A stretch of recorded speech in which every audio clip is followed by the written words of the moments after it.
ओम सतनमो जगदीश गुरुजी को हरीश बड़े बाबा दादा गुरु चैतन्य सिद्ध सद्गुरु मत सिंद्रनाथ साहब हरीश चैतन्य सिद्ध सद्गुरु शंभू जयते गुरु गोरखनाथ बाबा को आदेश अलक निरंजन आदेश। प्रथम तर तुम्हा सर्वांचे मी स्वागत करतो आजच्या या विशेष भागामध्ये।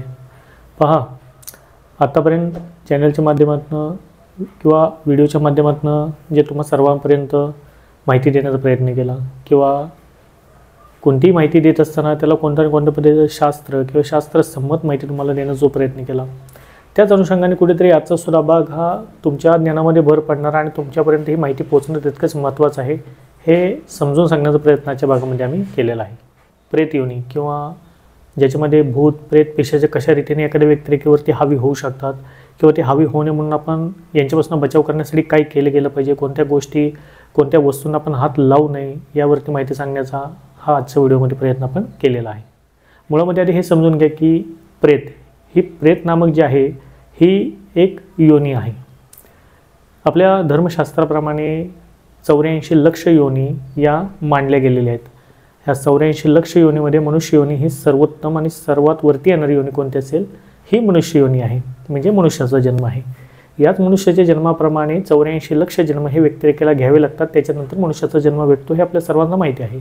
या 84 लक्ष योनीमधीलच एक योनी येते जिला प्रेत योनी सुद्धा म्हणतात।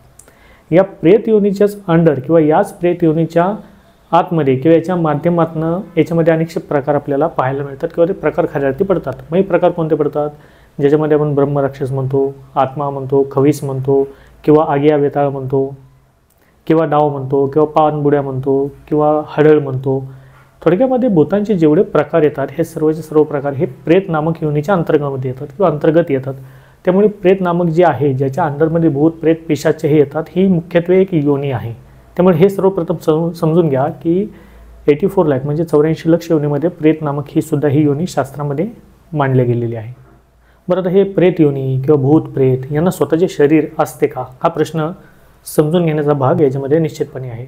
पहा, भूत प्रेत हे ज्या प्रेत योनीमध्ये येतात या प्रेत योनीला स्वतःचे शरीर हे नसते।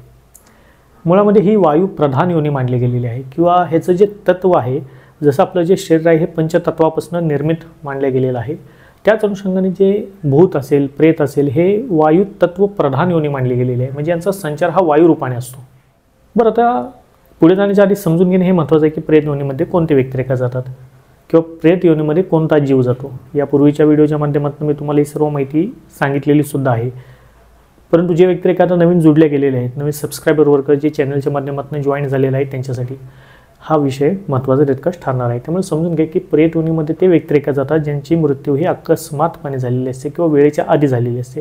खास करून पहा, याच्यामध्ये एखाद्या व्यक्तिरेखेने सुसाईड केलेला किंवा आत्महत्या केलेली व्यक्तिरेखा किंवा एखाद्या व्यक्तिरेखेचा घातपात झाला असेल किंवा एखाद्या व्यक्तिरेखा ॲक्सिडेंटल हिस्ट्री किंवा ॲक्सिडेंट झाला असेल किंवा विषप्रयोग एखाद्या व्यक्तीवरती झालेला असेल, थोडक्यामध्ये असे सर्वचे सर्व व्यक्तिरेखा हे प्रेत योनीमध्ये येतात। जे व्यक्तिरेखा तडफडून मेलेले असतात किंवा त्यांचा वेळेआधी मृत्यू झालेला असतो किंवा अघटितपणे त्यांच्यावरती कोणतंही मारण प्रयोगद्वारे एखादा व्यक्तिरेखा घालवलेला असतो, असे सर्वचे सर्व व्यक्तिरेखा असे सर्वचे सर्व जीव हे मुक्ती न पाहता हे येतात प्रेत योनीमध्ये। आणि जसं की आता मी तुम्हाला समजून सांगितलं की ही प्रेत योनी ही मुळामध्ये वायुप्रधान आहे। मग हे जे प्रेत योनीमध्ये अडकलेले जे जीव असतात हे सदैव जळत राहत असतात, म्हणजे त्यांची जी इच्छा असतात, त्यांची जी लालसा असते, जी कामना असते ही तृप्त झालेली नसते किंवा ती अडकून पडलेली असते। त्यामुळे सदैवपणे एका पद्धतीमध्ये आपण म्हणूयात की हे जळत असतात। मग हे जळण चालू असताना त्यांना त्यांची इच्छा त्यांची तृप्ती करून घेण्यासाठी, त्यांची कामना असेल त्यांची वासना असेल याची तृप्ती करून घेण्यासाठी निश्चितपणे यांना एका मानवी शरीराची ही गरज लागत असते। मग हे मानवी शरीरामध्ये ज्या ज्या वेळेस संचार करतात, ज्याला आम्ही म्हणतो की एखाद्या व्यक्तिरेखेला पछाडलं किंवा एखाद्या व्यक्तिरेखेला बाधा झाली किंवा लागण झाली, हे त्याचे प्रकार आहेत। थोडक्यामध्ये हे त्यांच्या एका झाडाच्या शोधामध्ये असतात। झाड म्हणजे एखादा व्यक्तिरेखा, मग हे त्याच्या शरीरामध्ये वायुरूपानेच संचार करतात। मुळामध्ये जसं की मी म्हटलं की हे वायू तत्व किंवा वायू प्रधान ही प्रेत योनी मांडली गेलेली आहे। आणि मनुष्याच्या बाबतीमध्ये जर विचार केला तर मनुष्याच्या शरीरामध्ये 9 द्वार हे छिद्ररूपे मांडले गेलेले आहेत, म्हणजे ज्याच्यामध्ये आपले डोळे असेल, कान असेल, नाक असेल, गुदद्वार असेल, लिंग असेल, असे 9 द्वार हे मनुष्याच्या शरीरामध्ये प्रवेश करण्यासाठी ज्याच्यातनं वायूचा प्रवेश किंवा संचार होऊ शकतो हे 9 द्वार असे शास्त्रामध्ये मांडले गेलेले आहेत। त्यामुळे कोणत्या ना कोणत्या द्वारातनं हा आत्मा असेल, भूत प्रेत असेल किंवा ही प्रेत योनी जी आहे ती व्यक्तिरेखेच्या त्या मनुष्याच्या अंगामध्ये प्रवेश करते किंवा संचार करते। बरं, आता या कोणत्या व्यक्तिरेखेच्या अंगामध्ये संचार करतात. हे असं नाही आहे की कोणताही प्रेत असेल, कोणतीही आत्मा असेल ती ज्याला पाहिजे त्याला जकडू शकेल, ज्याला पाहिजे त्याच्यावरती ती हावी होऊ शकेल, हे असं मुळामध्ये नाही आहे.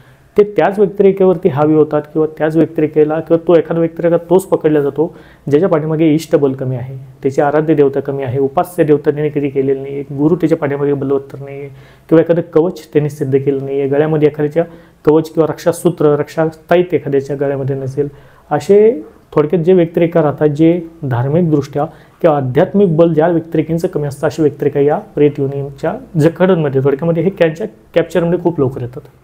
मग जसंही तुम्हाला माहिती आहे की एखादा व्यक्तिरेखा लघवीला उभारला, त्याला कोणीतरी पकडलं. बरेच वेळा असं सुद्धा होतं की एखादा प्रेत समक्षपणे एखाद्या व्यक्तिरेखेच्या समोर त्याला दृश्यमान होतो किंवा तो दिसतो सुद्धा.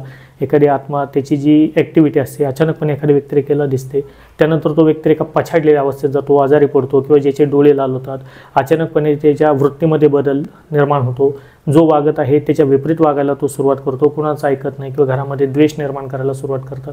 थोडक्यामध्ये ज्या ज्या व्यक्तिरेखांना असे जे प्रेतयुक्त योनी ज्या राहतात ते पकडले जातात ते त्या व्यक्तिरेखेच्या इंद्रियांवरती सर्वप्रथम हावी होतात. पहिल्यांदा मन हे ते काबीज करतात, त्याच्यामुळे त्याचं मन न लागणे किंवा एखाद्या व्यक्तिरेखा भरकटल्या स्थितीमध्ये जाणे, देन आफ्टर हे त्याच्या इंद्रियांवरती वर्चस्व स्थापित करतात. त्यामुळे असा व्यक्तिरेखा कोणती कृती कधी करून जाईल हे कळून येत नाही, ज्याला आपण म्हणूया की एखादा व्यक्तिरेखा पछाडतो. आणि हे पछाडलेली व्यक्तिरेखा आपण पाहिलं असेल हे कशा रीतीने गडगडतात किंवा लोळतात किंवा कशा रीतीने बोलतात. अचानकपणे एखादी माहीत नसलेली भाषेसुद्धा एखादा व्यक्तिरेखा बोलायला लागतो. त्यांची कृती किंवा त्यांची कॅपेबल किंवा त्यांची ॲबिलिटी नसताना सुद्धा तेवढी ताकद त्यांच्या अंगामध्ये संचार केलेलीच आहे. याचं ज्वलंत उदाहरण पाहायचं झालं तर आपण गाणगापूर या क्षेत्री गेल्याच्या नंतर ज्यावेळेस दत्त महाराजांची आरती सुरुवात होते, ही आरती सुरुवात झाल्याच्या नंतर गाणगापूर क्षेत्री ज्या अनुषंगाने संचार असलेली जे व्यक्तिरेखा आहेत ते ज्या अनुषंगाने खेळतात हे निश्चितपणे वाखाणण्याजोगी गोष्ट आहे की कुठे ना कुठे या गोष्टींचं सुद्धा अस्तित्व हे निश्चितपणे आहे आणि ते पुरातन काळापासून मान्य आहे. आणि आजच्या या युगामध्ये थोडक्यामध्ये वैज्ञानिकी किंवा आधुनिकीकरणाच्या जगतामध्ये सुद्धा या शक्ती यांचं अस्तित्व या निश्चितपणे राखून ठेवतात. त्यामुळे अशी व्यक्तिरेखा हे खूप लवकर त्या भूत असेल प्रेत असेल यांच्या चपेटीमध्ये येतात. शेवटी पहा यांच्यावरती सुद्धा कोणी ना कोणी किंवा यांच्यावरती सुद्धा वर्चस्व निश्चितपणे परमेश्वराने ठेवलेले आहे.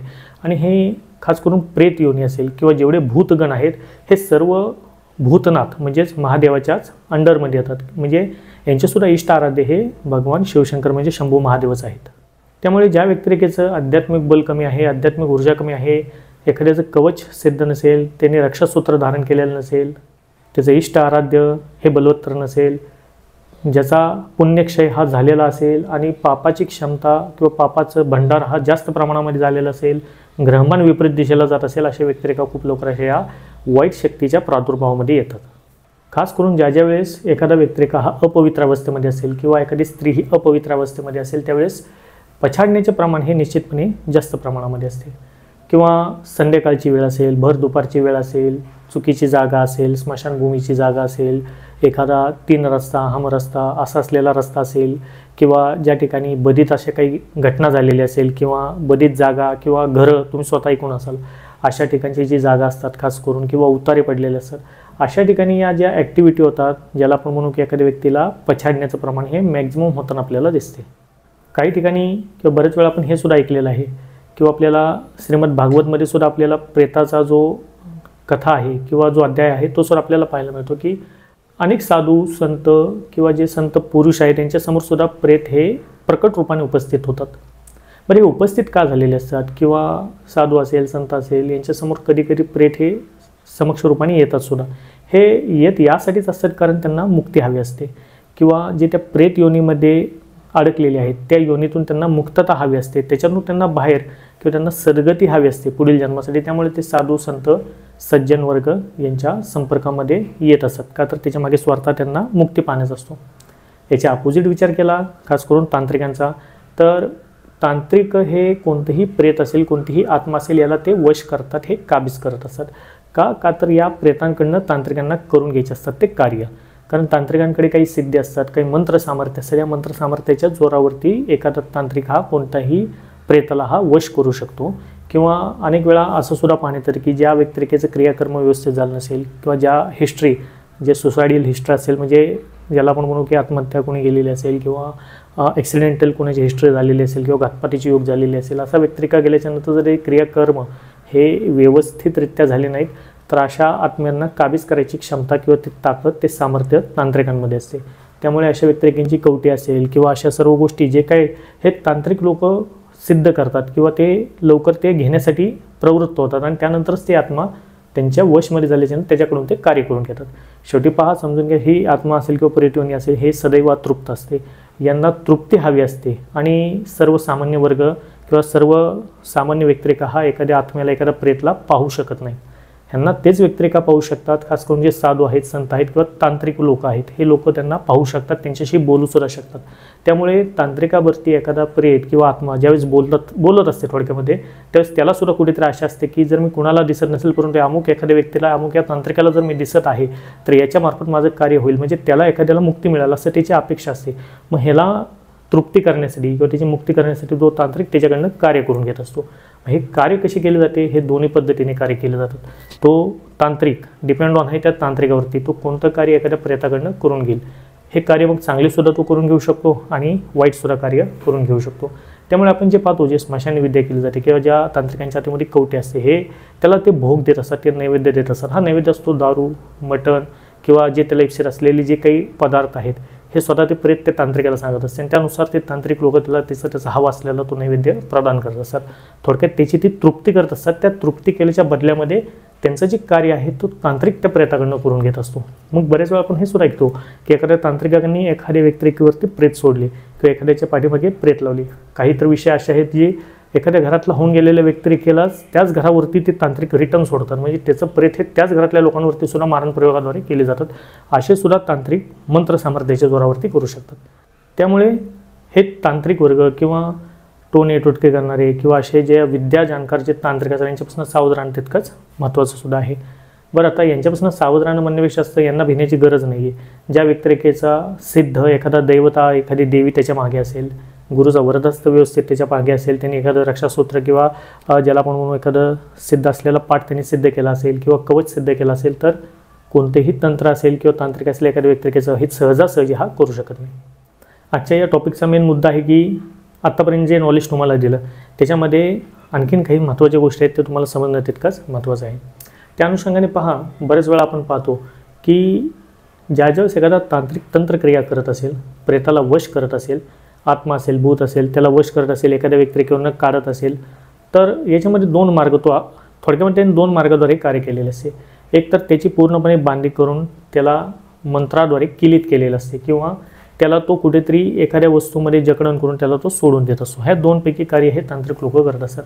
त्यामुळे जर समजा कधी आपण जात असताना अनावधानाने की आपल्याला एखादं झाड दिसले आणि त्या झाडाला समजा एखादा खिळा ठोकलेला दिसला किंवा खिळेयुक्त झाड दिसतं, बरेच वेळा तुम्ही स्वतः पाहिलं सुद्धा असेल, काही झाडं अशी असतात की ज्या झाडांना खिळे मारलेले तुम्हाला दिसतात, काही भावले ठोकलेले दिसतात. सांगण्यात तात्पर्य आहे की जर एखाद्या झाडाला जर खिळा कोणी मारलेला असेल किंवा खिळा लागलेलं तुम्हाला झाड दिसलं असेल, तर तो खिळा त्या स्पर्श करायचा किंवा तो खिळा काढण्याचा प्रयत्न हा कधीही करू नये. याच्यामागे रिझन हेच आहे की तांत्रिकाने जी काही तंत्रविद्या, तंत्रक्रिया करून जर एखादा आत्मा, एखादा प्रेत जर किलीत केला असेल आणि किलीत करून एखाद्या झाडावरती जर तो सोडला असेल, तो तिथे ठोकला असेल त्याला किलीत करून, आणि जर एखादा व्यतिरेक येतो तो खिळा काढायचा प्रयत्न करतो किंवा तो खिळा काढूनही टाकतो, तर निश्चितपणे ते प्रेत काढणाऱ्या व्यतिरेकेवरती हावी होते किंवा त्याच्यावरती ते निश्चितपणे त्याचं आक्रमण करायचा प्रयत्न हे करणारच आहे. त्यामुळे कुठेतरी झाड असेल किंवा झाडाला मारलेले खिळे असेल यांच्यापासून लांब राहण्याचं, इव्हन ते कधीही त्याला स्पर्श किंवा ते बाहेर न काढण्याचा प्रयत्न आपण केला पाहिजे, ते कधीही करू नये. याच्यामध्ये आणखीन एक प्रकार येतो जो किलीत करण्याचा आहे की तुम्ही आजपर्यंत पाहिलंसुद्धा असेल, सिरियल असेल, पिक्चरमध्ये असेल की काही तांत्रिक लोक हे एका बाटलीमध्ये आत्मा असेल, भूत असेल हे भरतात काही मंत्र किंवा शक्तीच्या जोरावरती. तर हे खरं आहे का? पहा, कुठे ना कुठे या गोष्टीनं सुद्धा सत्यता निश्चितपणे आहे.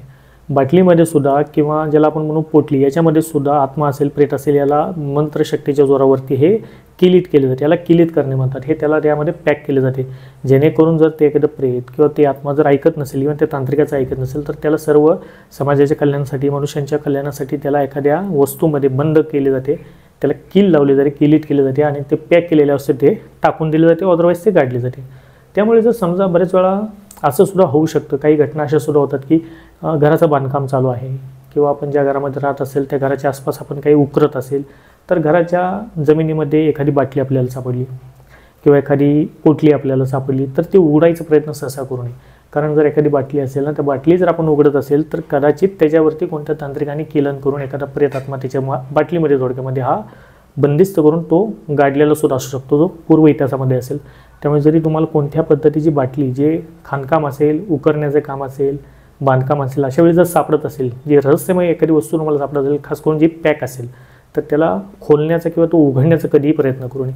जो व्यक्ती अशी बाटली उघडतो किंवा खोलायचा प्रयत्न करतो, निश्चितपणे त्यातनं ते आत्मामुक्त होते आणि ज्याने ते उघडलेलं आहे त्याच्या पाठीमागे ते येत असते. याच्यामागे हे सुद्धा शास्त्र आहे.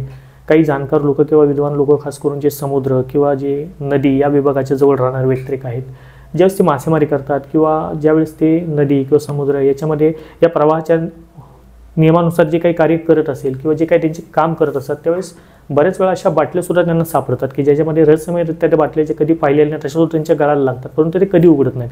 कारण त्याच्यामागे तंत्र किंवा त्याची शाखा काय आहे ह्याचं नॉलेज किंवा याचं थोडंसं म्हणा त्या व्यक्तिरेखांना ज्ञान असते. त्यामुळे हे लोकसुद्धा खास करून या गोष्टींच्या नादी लागत नाहीत. खास करून पाणी असेल, समुद्राचा असो, तलाव असो किंवा नदी असो, यामध्ये सापडलेली वस्तू किंवा याच्यामध्ये सापडलेली भरणी किंवा बाटलीसुद्धा हे उघडण्याचा किंवा ते आपल्या जवळ आणण्याचा, घरी आणण्याचा कधीही प्रयत्न करू नये. देन आफ्टर एखादं बधीर असलेलं घर असेल किंवा बरेच वेळा आपली घरातली व्यक्तिरेखासुद्धा, आपले आजी असेल, आजोबा असेल, काही घरातले जाणकार व्यक्तिरेखा असतात, त्या लोकांना पहिले इतिहास एखाद्या जागेचा, एखाद्या घराचा हा माहिती असतो. किंवा एखादं गाव असेल, त्या गावामध्ये एखादी घटना घडून गेलेली असते, तर हे जाणकार लोकांना या गोष्टी माहिती असतात की एखाद्या गावामध्ये कोणती घटना किंवा स्वतःच्या गावात काय घडलेलं आहे. त्यामुळे असे ज्या ठिकाणी घटना घडलेले परिसर असतात किंवा अशी घटना घडलेले काही घर असेल किंवा ज्याला आपण म्हणू चौक असेल किंवा झाड असेल, जागा असेल, तर अशा ठिकाणीसुद्धा खास करून अमावस्या असेल, पौर्णिमा असेल, शनिवारचा खास करून दिवस किंवा बुधवारचा दिवस किंवा ज्याला आपण म्हणू दुपारची किंवा भर दुपारची वेळ असेल, सायंकाळ रात्रीची वेळ असेल, इथे जाणं शक्यतो टाळलं गेलं पाहिजे. रात्रीच्या प्रहरामध्ये स्प्रे किंवा सेंट किंवा खास करून अत्तर लावून जाणे बाहेर, किंवा टॉकीजला, पिक्चरला जाताना बरेच वेळा आपण अत्तर लावून जातो, तर हे सुद्धा रात्रीच्या प्रहरामध्ये खास करून ज्यावेळेस ॲक्टिव्हिटी होण्याचे चान्सेस ज्या दिवसामध्ये जास्त असतात त्यावेळेस ते निश्चितपणे हे टाळण्याचा प्रयत्न केला पाहिजे. रात्रीच्या प्रहरामध्ये तुम्ही स्वतः पाहिलं असेल की अचानकपणे एखादा कॉर्नर असेल किंवा एखादा सुनसाम रस्ता असेल, तिथे काही न करता गाडी स्लिप होते किंवा अचानकपणे एखादा दगड दिसत नाही, तो दृश्यमान होतो आणि त्या दगडावरनं गाडी उडून पडते. पाठीमागे बघितलं तर काहीच नसते. याला चकवा लागणं सुद्धा या गोष्टी म्हणतात. खास करून जे असे टर्न असतात, ज्या रस्त्यावरती काही रस्ते असे असतात जे रक्तच मागत असतात, काही हिस्ट्री रस्त्यांची सुद्धा अशी असते किंवा एखाद्या महत्त्वाच्या असलेल्या रस्त्यासुद्धा की ज्या ठिकाणी असे अनेक पद्धती प्रेतात्मा एकत्र येत असतात. निश्चितपणे असे कितीतरी रस्ते आहेत एक म्हणा, जे दर 8 दिवसामध्ये एकदा का होईना त्या रस्त्यावरती रक्तही पडतेच पडते. मग एखादा प्राणी तर दडकून मरेल किंवा ज्याला म्हणू की एखादा ॲक्सिडेंट तर तिथं होईल किंवा घासाघासी झाल्याच्या नंतर रक्तपात तर होईल. थोडक्यामध्ये हे रक्त पिणारे रस्तेसुद्धा असतात आणि हे रस्ते म्हणजेच हा कुठेतरी म्हणू ह्या प्रेतात्म्यांचा असलेला डाल असतो. त्यामुळे ज्या रस्ते किंवा जे ब्रिज किंवा ज्या गोष्टी असतात जिथे माहिती आहे किंवा जिथे माहिती नाही, तिथे कुठेतरी आपण सावधगिरीने किंवा व्यवस्थितरित्या ते पार पाडणं सुद्धा तितकंच महत्त्वाचं आहे. त्या अनुषंगाने प्रयत्न करा. शेवटी समजून घ्या, सांगण्याचं तात्पर्य आहे हे तुमच्या लक्षात आलेलं असेल. आणि याहीपेक्षा काही वेगळे मार्ग आहेत किंवा जे काही घटना होऊ शकतात त्यावरती मी ऑलरेडी तर व्हिडिओ हे प्रदर्शित केलेले आहेतच की, पण तात्पर्य हेच आहे याच्या व्हिडिओमधून सांगण्याचं की ज्या अनुषंगाने आपण ह्या सर्व गोष्टी आत्मसात करायला हवं, हे ज्ञानसुद्धा आपल्याकडे असणं तितकंच महत्त्वाचं आहे. शेवटी ज्ञान हे दिल्याने वाढते. एक ज्ञान हीच अशी संपत्ती आहे, ही कधीही संपत नाही. उलट ती जेवढं आपण एखाद्याला वाटेल तेवढी ती वाढत जाणारी आहे. ते आपलं ज्ञानच आहे. त्यामुळे ही सुद्धा माहिती आपल्याबरोबर आपल्या घरातल्यांना सुद्धा असणं तितकंच महत्त्वाचं आहे. त्यामुळे प्रयत्न करा की अपवित्र अवस्थेमध्ये, चुकीच्या वेळी, अघटित वेळी बाहेर जाणं सहसा शक्यतो टाळा किंवा नको असलेल्या ठिकाणी उगाच डेअरिंग करायला जाणे. बऱ्याच ठिकाणी आपण पाहतो अनेक यंग अवस्थेमध्ये असलेली मुलं मुली काही ठिकाणी नको असेल तिथे डेअरिंग करायचा प्रयत्न करतात, तिथेच काही ना काही विपरीत अशा घटना घडलेल्या दिसतात. त्यामुळे असे हे शक्यतो प्रयत्न करणे टाळले गेले पाहिजेत. खास करून जर आता ह्या धावपळीच्या युगामध्ये आपण पाहत आहोत की प्रत्येकालाच भक्ती करणं किंवा दररोजची पूजा करणं, देवासाठी 1 तास 2 तास वेळ देणं ही शक्यता नाहीच आहे. 100 मधले 10 लोक हे खऱ्या अर्थी धार्मिक किंवा या मार्गे चालत आहे. परंतु या कलियुगाचा असरच असा आहे किंवा दैनंदिन दिनचर्या किंवा रुटीनच असं बनलेलं आहे की ज्याच्यामध्ये आपल्याला देवासाठी वेळ देणं हे जमतच नाही आहे. वेळ देवासाठी आपल्याला द्यायचा नाही, आधी वेळ हा स्वतःसाठी द्यावा लागतो. जर आपण देवाला देत असेल तर शेवटी देवता हे आपलं कल्याणच करणार आहेत. मग अशा वेळी तुम्ही स्वच्छ राहणे, पवित्र राहणे, तुमची अवस्था पवित्र असणे सुद्धा तितकंच महत्त्वाचं आहे. इव्हन खानपान सुद्धा चांगलं असणं किंवा पवित्र असणं हे सुद्धा तितकंच महत्त्वाचं आहे. एखादा देवी देवता याची आराधना, जप, ध्यानधारणा करणे सुद्धा तितकंच महत्त्वाचं आहे. शेवटी हे निगेटिव्ह किंवा नकारात्मक जग ह्याच्यापासून जर आपल्याला सुरक्षा करायची असेल तर आपलं आध्यात्मिक ऊर्जा, आध्यात्मिक बल हे निश्चितपणे प्रखरता किंवा ताकदवर असणं महत्त्वाचं आहे. जर तुम्ही तुमच्या कुटुंबामध्ये प्रमुख असाल तर तुम्ही तुमच्याबरोबर कुटुंबाची सुद्धा जबाबदारी घेणे तितकंच महत्त्वाचं आहे. त्याच अनुषंगाने बजरंग बाण जे व्यक्तिरेखा आजपर्यंत जे काही दीक्षा बजरंग बाणच्या ऑनलाईन पद्धतीने चॅनलच्या मार्फत दिल्या गेल्या, अनेक व्यक्तिरेक्यांनी बजरंग बाण दीक्षा घेऊन त्याचा लाभ घेतला. अनेक पद्धतीच्या पीडा असेल किंवा खास करून प्रेत बाधा किंवा आत्माभूत या अनुषंगाच्या ज्या पीडा असतात, खास करून हे बनलेच त्यासाठी आहे की एखाद्या व्यक्तिरेक्याला सक्षम करण्यासाठी. आणि हे जे निगेटिव्ह एनर्जी किंवा एंटिटीज असतात अशा या पॅरानॉर्मल ॲक्टिव्हिटीपासून बचाव करण्याचं खरं सामर्थ्य हे बजरंग बाणमध्ये आहे. त्यामुळे बजरंग बाण जर तुम्ही केलेलं नसेल किंवा जे व्यक्तिरेक्याने दीक्षा घेतलेली आहे ते त्रास तागायत करतच आलेले आहेत, त्यांनी त्यांचं कल्याण करून घेतलेलं आहे. पण बजरंग बाणचं तुम्ही केलं नसेल, परंतु बजरंग बाण कसं करायचं आहे तुम्हाला शिकायचं असेल दीक्षेद्वारे, तर याची दीक्षा मी येत्या काळामध्ये देणार आहे. तुम्ही ती दीक्षासुद्धा अटेंड करू शकता. चॅनलच्या माध्यमातून वेळोवेळी बजरंग बाणच्या दीक्षा ह्या दिल्या गेल्या. अनेक व्यक्तिरेक्यांनी त्या दीक्षा प्राप्त केल्या. त्या अनुषंगाने जे काही त्यांना असलेली बाधा असेल किंवा आत्म्यांचा त्रास असेल किंवा घरामध्ये असलेली नकारात्मकता असेल किंवा भानामती असेल की असे जे काही चुकीचे किंवा कुविद्येचे प्रकार असेल, ह्या सर्वांपासून त्यांनी त्यांच्या स्वतःच्या घरातल्यांचं हे रक्षण बजरंग बाणच्या म्हणजे बजरंग बलीच्या दैवीय कृपेद्वारे त्यांनी प्राप्त केलेलं आहे. असे अनेक अनुभवसुद्धा आपल्याकडे प्राप्त झाले. काही वेळा तर ती चॅनेलवरती सुद्धा आम्ही प्रदर्शित केले. बरं, अनुभव एवढ्या व्यक्तिरेक्यांचे आहेत की प्रत्येकाचा अनुभव मी चॅनेलवरती शेअर करू शकत नाही. मी यापूर्वी पण तुम्हाला म्हटलेलं आहे, नुसता अनुभव जर मी शेअर करत बसलं तर पूर्णपणे एक सिरीजच त्या अनुभवांची मला सादर करावं लागेल. त्यामुळे सांगत तात्पर्य की बजरंग बाण ही खऱ्या अर्थी काळाची गरज आहे. हे व्यक्तिरेक्यांनी करणं किंवा ते सिद्ध असणं सुद्धा हे खूप महत्त्वाचं आहे. ज्या व्यक्तिरेक्यांनी बजरंग बाण सिद्ध केलेलं आहे, तुम्ही यकीन म्हणा कुणाच्यात तेवढी ताकद नाही आहे त्या व्यक्तिरेखेवरती असा तंत्रप्रहार करण्याची किंवा कोणत्या आत्म्यामध्ये एवढी प्रबलता नाही आहे की बजरंग बाण सिद्ध केलेल्या व्यक्तिरेखेला जागेवरून हलवण्याची एवढी ताकद बजरंग बाणमध्ये आहे. त्या बजरंग बाण करणाऱ्या व्यक्तिरेखेमध्ये उत्पन्न बजरंग बलीच्या कृपेने होते. त्यामुळे तुम्ही बजरंग बलीचे आश्रित व्हा किंवा ज्याला म्हणू की तुम्ही बजरंग बाण सिद्ध करा आणि हे आमचे वचन सत्य माना. ज्या ज्या व्यक्तिरेखांनी बजरंग बाण केले, जे व्यक्तिरेखा बजरंग बाण सिद्ध करतात अशा व्यक्तिरेखेपासून, त्या व्यक्तिरेखेच्या घरातल्यांपासून, इव्हन ज्या भूमीमध्ये बजरंग बाण सिद्ध होते, ज्या घरामध्ये बजरंग बाण सिद्ध होते, अशा या घरापासून, त्या व्यक्तीपासून, त्याच्या घरातल्यांपासून भूत प्रेत आत्मा भानामती किंवा चेटुविद्या किंवा कोणत्याही पद्धतीचे वास्तुदोष असेल किंवा कोणत्याही पद्धतीची नकारात्मकता निगेटिव्हिटी असेल, हे कधी त्या व्यक्तीला त्याच्या घरातल्यांना सुद्धा स्पर्श करू शकत नाही. एवढी ताकद बजरंग बाणमध्ये आहे. हजारो लाखो करोडो प्रयत्नांचा नाश करायची ताकद एका बजरंग बाणमध्ये आहे. त्यामुळे तुम्ही स्वतःचा उद्धार करा. दैवीय लीला प्राप्त करून घेण्यासाठी किंवा दैवीय ऊर्जा ग्रहण करण्यासाठी सुद्धा ते खऱ्या अर्थी तो मार्ग आहे. हा मार्ग आपण अंगीकारला पाहिजे. तेवढी शरणागती नाथांप्रमाणे बजरंग बलीची सुद्धा आपण घेणं तितकंच महत्त्वाचं आहे. त्यामुळे बजरंग बाण हे तुमच्या घरामध्ये अवश्यपणे तुम्ही सिद्ध करा. त्यामुळे ज्या व्यक्तिरेखांना बजरंग बाण हे सिद्ध करायचे किंवा सिद्ध कसे करायचे शिकायचं असेल, शास्त्रोक्त मार्गाने त्याचं पठण पूजन विधी हा समजून घ्यायचा असेल, तर ही बजरंग बाणची जी दीक्षा आहे ती ऑनलाईन पद्धतीने तुम्हाला देण्याची योजना आम्ही करत आलेलो आहोत. आणि येत्या 14 तारखेला म्हणजे 14 डिसेंबरला ज्या दिवशी दत्तात्रय जयंती आहे, वार येत आहे शनिवार, या दिवशी दत्तात्रय जयंतीच्याच दिवशी बजरंग बाणचं आयोजन, म्हणजे ज्यांना बजरंग बाणची दीक्षा घ्यायची आहे असे व्यक्तिरेखा ऑनलाईन पद्धतीने बजरंग बाणची दीक्षा घेऊ शकता. झूम ॲपद्वारे ही बजरंग बाणची दीक्षा तुम्हाला तुमच्या घरामध्ये बसून प्राप्त करता येते. ऑनलाईन पद्धतीने हे तुम्हाला बजरंग बाणची दीक्षा ग्रहण करायची आहे, ते शिकायचं आहे. देन आफ्टर तुम्ही नेक्स्ट डेला किंवा जसं तुम्हाला वेळ मिळेल, कारण ह्या सर्व गोष्टी बजरंग बाणच्या दीक्षेमध्ये शिकवल्या जातात, कशा रीतीने ते केलं पाहिजे किंवा त्याचे मुहूर्त काय, त्याचे नियम काय, विधी काय, ह्या सर्व गोष्टी तुम्ही शिकू शकता. त्यामुळे ही दीक्षा जी आहे ती येणाऱ्या 14 डिसेंबर 2024 म्हणजे शनिवारी, ज्या दिवशी दत्तात्रय जयंती आहे, ह्या दिवशी सायंकाळी 8:30 वाजता बजरंग बाणची दीक्षा ही माझ्यातर्फे मी आयोजित केलेली आहे. त्याच्यामध्ये तुम्ही या सशुल्क असणाऱ्या दीक्षेमध्ये अवश्यपणे तुमचा सहभाग नोंदवू शकता आणि बजरंग बाणचा सिद्ध विधी काय आहे हा तुम्ही समजून घेऊ शकता. त्यामुळे प्रयत्न करा. आजच्या भागामध्ये जे समजून सांगायचं तुम्हाला प्रयत्न केला आणि निश्चितपणे तुम्हाला समजलं असेल. काही गोष्टी ज्या खऱ्या अर्थी महत्त्वाच्या आहेत त्या तुम्ही प्राप्त सुद्धा केली असेल आणि येणाऱ्या काळामध्ये तुम्ही तुमच्या कुटुंबासहित तुमच्या रक्षणाचं, कुटुंबाच्या रक्षणाची जबाबदारी कुठे ना कुठे या रूपाने कोयना घेण्याचं सामर्थ्य बजरंग बलीच्या कृपेने अवश्यपणे ठेवाल, हेच आम्ही आशा करतो. चॅनलवरती नवीन असाल तर चॅनलला लाईक करा, शेअर करा आणि सबस्क्राईब करायला कृपा करून विसरू नका. भेटूया अशा नवीन माहितीसह नवीन व्हिडिओमध्ये. तोपर्यंत सर्वांना सत्य नॉलेज गुरुजी को आदेश. अलख निरंजन.